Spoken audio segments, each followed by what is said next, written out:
Hi everyone, so I'm back today for a new video.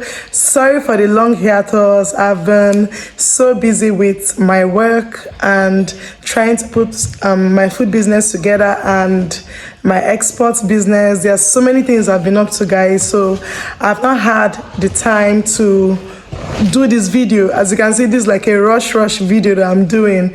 I didn't even use my tripod stand or anything. I'm just doing like a rush video, but I said today I'm going to drop a video today. So today I want to talk about how to make your food business stand out. So for your food business to stand out, there are so many things that you need to do, or so many techniques that you need to apply. So if you want to see more of this video and hear everything I want to say, please stick to this video. Hi guys, so like I said, this video is just like a sharp video, so please ignore the angle. I'm not using my tripod like I said. So let's get into this video. So number one thing that you need to note when you want to start a food business, you need to know your niche. You need to know what aspect of food business that you are good at. For example, are you good at making small chops? Are you good at cooked meals? Are you good at local dishes? Are you good at continental dishes? Are you good at making like breakfast packages? There's some people on Instagram that you see, for example, Ego's Kitchen. That one, she's focused on making more of breakfast meals like pancakes, waffles. That is her niche. It's not like she doesn't cook other meals. She does, but maybe the breakfast part, she's better at that breakfast meal, and that's what gives her more income. So she focused on that. So know your niche and know what you are good at. There are a lot of people that, for example, they do small chops. For the fact that you do small chops does not mean that you will be good at cooking. For the fact that you cook like local dishes does not mean that you'll be good at making pancakes, waffles, etc. For example, like the olopos that we hire to cook for our events, they might be good at making the party jollof and fried rice and other thing, but it doesn't mean they'll be good at making continental dishes. So focus on what you are good at. Find your niche, because it's really going to help you in your food business. And trust me, you can also do 2 or 3 types. Me, for example, I do small chops, I do local dishes, I do continental dishes. Why? Because I'm good at all of them. So I have the strength to do everything at the same time. You don't need to spread yourself so thin. If you know you can't handle everything, focus on one thing. You know, because not everybody that can handle like doing like multiple businesses, you understand? So focus on your niche is going to help to make your food business successful. So step 2. So the next thing you need to note, make sure that whatever it is that you are dishing out, or whatever it is that you are focusing on, or whatever it is that you are cooking for your clients is top notch. Make sure you are cooking amazing meals. You are not going to be giving them third class standard or fourth class standard. Whatever it is you are doing has to be first class standard. So that's what I'm saying. If you know you are not so good at cooking, probably you are passionate about cooking, you can still go back and learn. You can enroll with a culinary school or a catering school or whatever, you understand, to brush yourself up more. So if you're not good, no, you're not so good at the cooking, don't rush to open a food business yet. Get more knowledge, enroll in a catering school or a culinary school. It's going to help you, because you don't want to start a business and you are cooking what people can't consume, or you are cooking what people will eat and the next time they won't want to patronize you, because first impression matters. You don't want to cook a meal for a client today and that client wouldn't want to come back. So brush up your skills more, and if you're already good at cooking, make sure you are always dishing out amazing meals. I'm not saying that you won't make mistake like once in a while. Nobody is above mistake, but let 90% of your delivery be quality. So another way to make your food business stand out is you have to be unique. You have to be unique with whatever it is that you are doing. Do not follow the crowd. You don't have to act like other food vendors or do exactly what other food vendors are doing. Try to be unique, try to be different, try to stand out. For example, other food vendors are doing like, oh, jollof rice. Try to tweak yours a bit. You can just give your jollof rice a name. You can give it Ajoke Jollof, SFP Jollof. Just look for a name to give your food, your jollof rice, to make it stand out. Aside from jollof rice, there are also things that you need to do to be unique. From your table setup at events, your setup does not have to be the same with what other vendors are doing. Just do something, create something by yourself. You can create a recipe by yourself, a recipe that is not so common. Your setup does not have to be like that of other food vendors. The decoration in your restaurant doesn't have to be the same with other food vendors. I went to a restaurant today and I really loved their setup. This is they made it like a local kind of traditional setup, with the mats, calabash serving, and all those. I love it for them because it will make their brand stand out. You understand? Oh, what's the name of that restaurant that has, that they serve with a local plates and all? Oh, they'll call the name of that business, and you see, it doesn't have to be the same with other brands. So do something different that would make your business stand out. So another point, you have to use high quality ingredients to cook, or whatever it is that you're doing. If you're making small chops, make sure that your filling is very rich. The filling for your small chops, ensure that it's very rich. I've eaten samosa that, samosa definitely has to have shredded beef in it or shredded chicken, but some people's own, they just put only carrots inside or put only cabbage inside. Your spring rolls should be very rich and tasty. Your samosa should be very rich and tasty. If you're a food vendor, for example, and you're making stir fry pasta, let your vegetables show, let it be very rich, let your ingredients be rich. Use prawns, use shrimps, stand out from the normal food vendors. It's not everybody that you see their fried rice. You go for events, you see fried rice, some people are using only green peas for fried rice. Make your fried rice different. You chop your livers, your sweet corn. From the look of your food, once your food looks rich, in that way, whatever pricing that you want to give that food, no customer is going to argue with you, because they'll look at the face of your food and they'll be like, oh, is what the price, aside the taste. Before people eat, what they look at is the face of your food. How your food looks, it will draw, that's what draws clients. If your food doesn't look appealing to the eyes, people won't want to buy from you. So you call yourself like a food vendor, you don't need to match up with those that are on the road, like roadside vendors. You have to cook amazing meals. So that's the point. Let your ingredients be very rich. Don't stingy your ingredients. If you are making jollof rice, use enough tomato, use enough tatashe to make it red. Let your jollof rice be red. I've seen people that will cook jollof rice and jollof rice will be looking orange in color. No, let your food stand out. So another point, you have to give exceptional customer service. Your customer service has to be exceptional. I've seen food vendors that are so rude to clients, like you're very rude to your clients, no matter what or however a client speaks to you. I know you're human. I know it's not easy sometimes. I've dealt with different clients and I know the way it feels to deal with difficult clients. But no matter how difficult that client is, you have to keep your cool. You have to try to be patient. If you know you are not so patient with handling clients, make sure you have a customer service rep that would be attending to clients, and make sure that your customer service rep is a very patient person, because trust me, they are clients that are very difficult. If a client complains of something, probably because, trust me, you make mistake in your food business. Nobody's perfect. You're not going to be 100% perfect.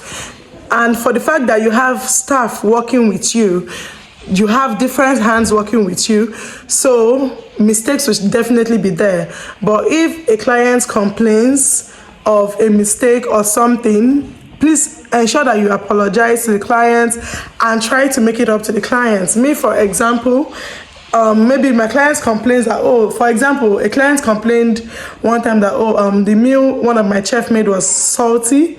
The next day, I had to send another plate for that client. At that point, it's not about the money, it's about keeping your client happy. And trust me, that client kept coming back. You have won a client like that.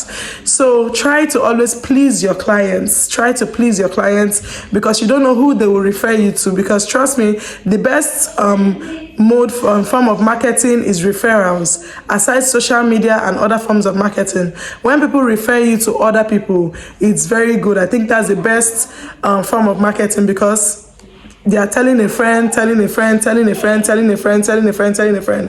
Before you know it, you have a community already. So be very good to your clients and try to be very patient. Like I said again, if you can't handle your clients, make sure you have a customer rep who is very, very patient to take calls and to handle your clients. And try to also always make it up to your clients when you don't meet up to their expectation.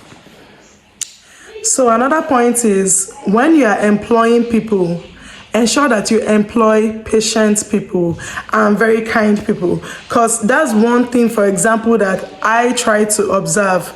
I always try to observe my employees and my staff. I like to employ people that smile a lot.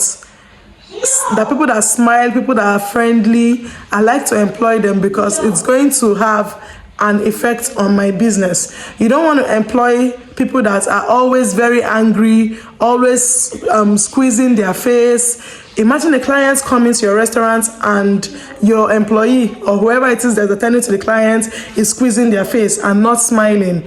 It's going to have a very bad effect on your business. I've gone to fast foods and I've seen the people who attend to me, and they don't like, I feel like they are not doing their work enough. Probably they don't smile. Your employee or whoever that is attending to your clients has to have a very smiling face.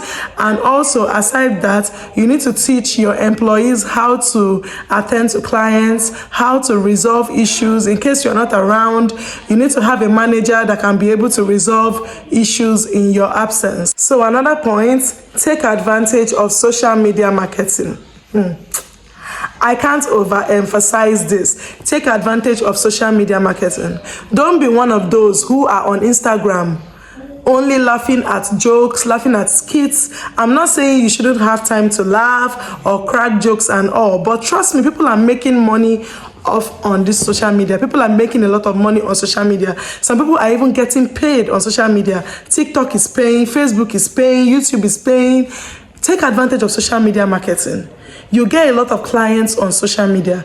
If, for example, if you don't want to run a food business, if you want to run a food blog where you're teaching people how to cook, you can get paid on social media, and that will be like your day job. You don't need to do any other hustle. There are a lot of people who are making so much money from social media on just teaching people how to cook.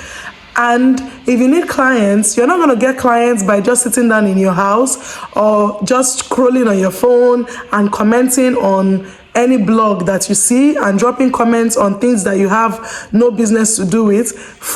Let your focus be on earning, be on monetizing your brand on social media. Make money from social media. A lot of people have turned to millionaires, billionaires just from being on social media, just from handling their social media. You are buying recharge card of 2,000 weekly and you're not making any use of that 2,000 naira. You're not making any extra income from it. All you do is gossip on blogs, comment on silly pictures.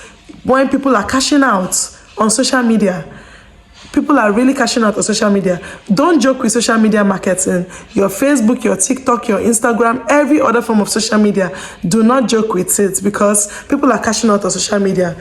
And aside social media marketing, also do physical marketing, because you might feel like you think, oh, don't worry, I'm fine, I'm this. There's competition everywhere, especially in food. There's no business line that does not have competition. There's a lot of competition in food business. Almost everybody now is now a food vendor. So when you're sitting down and being relaxed, you will see your competitor doing what you ain't doing and making money from it and coming out tops, and you'll be crying because you're not putting in that effort that your competitor is putting in. You aren't putting in enough effort. So you need to work on that, work on your social media marketing. That will help your food business to stand out, and it will help you get more visibility. It will help more people see you on the social media pages. So work on your social media marketing. So lastly, this point that I want to make, I saved this for the last. So take it very seriously. the price of your competitor doesn't have to be the same price with your food. For example, maybe your competitor is charging 2,000 naira for a plate of food, and you want to charge 2,000 naira for a plate of food. What makes you think your competitor is making gain from that price? That's why I dropped the video of food costing. If you haven't seen that video, go back to my old videos and watch our food costing, both for plates and for events. Please note that on those two videos, those videos are quite old videos, so the prices have changed. So when you are using that same formula to calculate your new price, please go to the market and do your market study and make sure that you know the recent prices and use it to calculate your own food price. That knowledge of food costing is going to help you when it comes to costing your meals. Imagine somebody selling a plate of rice and turkey for 2.5. That person is obviously losing out because the price of turkey now is on the high, is on the rise, and you, because you didn't do your food costing, you want to copy your competitor, and at the end of the day you are losing. Or let's put it this way: normally your food is 4.5 a plate for rice and turkey, and your maybe your neighbor is selling 2.5 for rice and turkey, and obviously people will want to rush to your neighbor because of the price. Oh, it's cheaper. And you see people rushing there, and you will not go and reduce your own price. You understand? Let your price be your price. If your price is 4.5, let it be 4.5. What you have to do for people to buy from you is to give you quality, to give your clients quality meals. If you're giving them quality meals and you are charging your food 6.5 a plate, they are going to buy. You will have buyers. Everybody has their own target market. I always say it. When people say, oh, your food is expensive, I say, you are not my target market. You understand? Because I will give you quality meals and my ingredients are top notch. I'll try to make my food, the aesthetics, everything look perfect, and I will give you my price. I won't have to have the same price with my competitors. I try to stand out. I try not to copy or anything. Even when it comes to events, let your price be your price. Know your food costing and let your price be your price, and stand by that. Those who appreciate quality and quantity, they would look for you. You don't have to reduce your standard because you are trying to compete with another food vendor. You don't have to reduce your standard. Your target market will come for you and they will patronize you. There were times when I used to reduce my price, beat down my price, just because I wanted people to patronize me. And I wanted to sell so bad. So I would always beat down my price and reduce my standard. But now, like, I had to work on myself, I had to work on my pricing. And now when I tell people my price, people come and buy from me because they know that I'm not a small vendor. There were times when I used to beat down my price so that people would buy from me because I was in their need of sales. That way, I didn't even care about my food costing. I didn't care about anything. And I was losing money, and I didn't know I was losing money until I paid attention to costing my food properly. So now, whatever price I give is my price. And people buy from me because I always give value for whatever money that they pay. The quantity and quality is always top notch. So when you give your price and you say this is your price, please stand by it. Whether events or per plate or anything, your restaurant, let everything be the same. Stand by your price. Don't be moved or pressured by the price of other food vendors. So guys, I'm going to stop here today. And next week I'm going to come with another video. Like, I want to apologize again for the long absence, guys. I'm a very busy person and I'm also into exports now. I'll still come and talk about exports for those who are interested, but not now. Now I'm just focusing on food. So guys, till the next video, catch ya. And please don't forget to subscribe and comment and share my video. Thank you.